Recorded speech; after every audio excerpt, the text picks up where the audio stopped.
గౌరవ సభ్యులు అడిగిన 4 ప్రశ్నలు అడిగారు అధ్యక్ష. దానిలో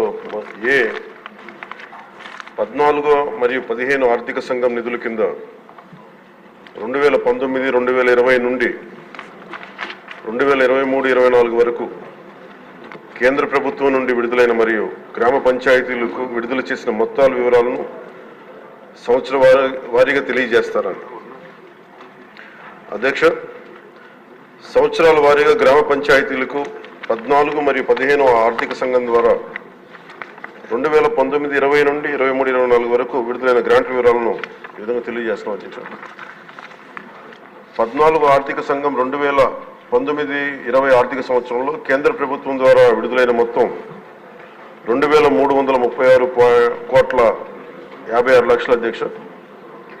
ఆంధ్రప్రదేశ్ ప్రభుత్వం ద్వారా గ్రామ పంచాయతీలకు విడుదలైన మొత్తం 2,336,56 అధ్యక్ష. మొత్తం 14 ఆర్థిక సంఘం 5వ సంవత్సరానికి 2019-20కి 2,336,56 అధ్యక్ష. అదే ఆంధ్రప్రదేశ్ ప్రభుత్వం ద్వారా కూడా గ్రామ పంచాయతీలు విడుదలైన మొత్తం 2,336,56 అధ్యక్ష. 15వ ఆర్థిక సంఘంకి సంబంధించి 2020-21 ఆర్థిక సంవత్సరానికి కేంద్ర ప్రభుత్వం ద్వారా విడుదలైన మొత్తం 1,837,50,00,000 అధ్యక్ష.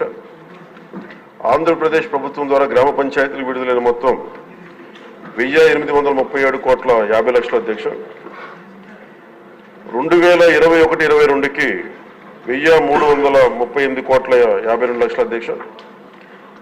ఆంధ్రప్రదేశ్ ప్రభుత్వం ద్వారా గ్రామ పంచాయతీలు విడుదలైన మొత్తం 1,338,52,00,000 అధ్యక్ష. 22-23 ఆర్థిక సంవత్సరానికి 1,378,65,00,000 అధ్యక్ష కేంద్ర ప్రభుత్వం నుంచి వచ్చింది. ఆంధ్రప్రదేశ్ ప్రభుత్వం ద్వారా గ్రామ పంచాయతీలు విడుదలైన మొత్తం 1,378,65,00,000 అధ్యక్ష.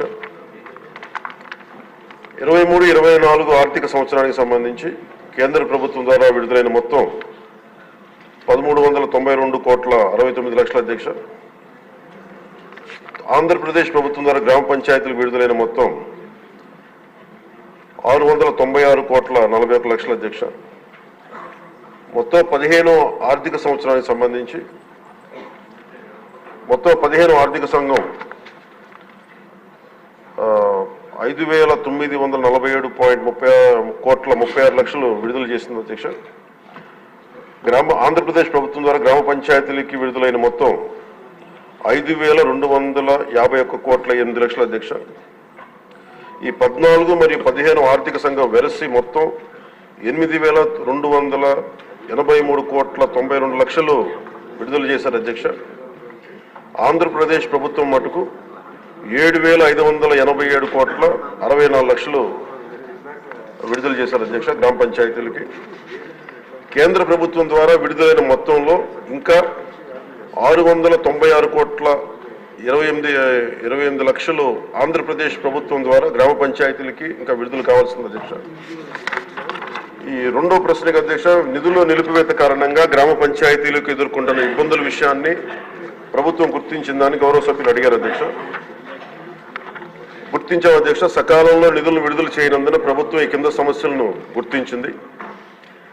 1, గ్రామాల్లో పారిశుద్ధ్యం సరిగ్గా లేకపోవడం, పారిశుద్ధ్య కార్మికులకు నెలవారీ వేతనాలు చెల్లించకపోవడంతో అనేక గ్రామ పంచాయతీల్లోని 21,000 మంది పారిశుద్ధ్య కార్మికులు విధులకు హాజరు కావడం లేదు. తమ పనిని కొనసాగిస్తున్న దాదాపు 23,000 మంది పారిశుద్ధ్య కార్మికులకు చెల్లించాల్సిన బకాయిలు 103 కోట్లు ఉన్నాయి అధ్యక్ష, ఇంకా పెండింగ్లో ఉన్నాయి. తగినంత మంచి పారిశుద్ధ్య కార్మికులు లేనందువల్ల గ్రామాల్లో చెత్త కుప్పలుగా పెరిగిపోయి ఆరోగ్యానికి హాని కలిగిస్తూ ఉంది. తాగునీరు సంబంధించి అధ్యక్ష రెండో అంశం, మోటారు మరమ్మతులు చేపట్టకపోవడం, పైప్ లైన్ లీకేజీలు, నీటి క్లోరినేషన్ మరియు నీటి సరఫరా కార్మికులకు చెల్లింపులు చేయకపోవడం మొదలగు కారణాల వల్ల నీటి సరఫరా పథకాలు కూడా నిర్వహణ దెబ్బతిన్న అధ్యక్ష. అలాగే మూడవ అంశం వీధి దీపాలు. గ్రామ పంచాయతీల అనుమతి లేకుండా ఆంధ్రప్రదేశ్ డిస్కాంలకు చెల్లింపులు చేసే నిమిత్తంలో నిధులు ఎక్కువ భాగం మళ్లించడం అయింది.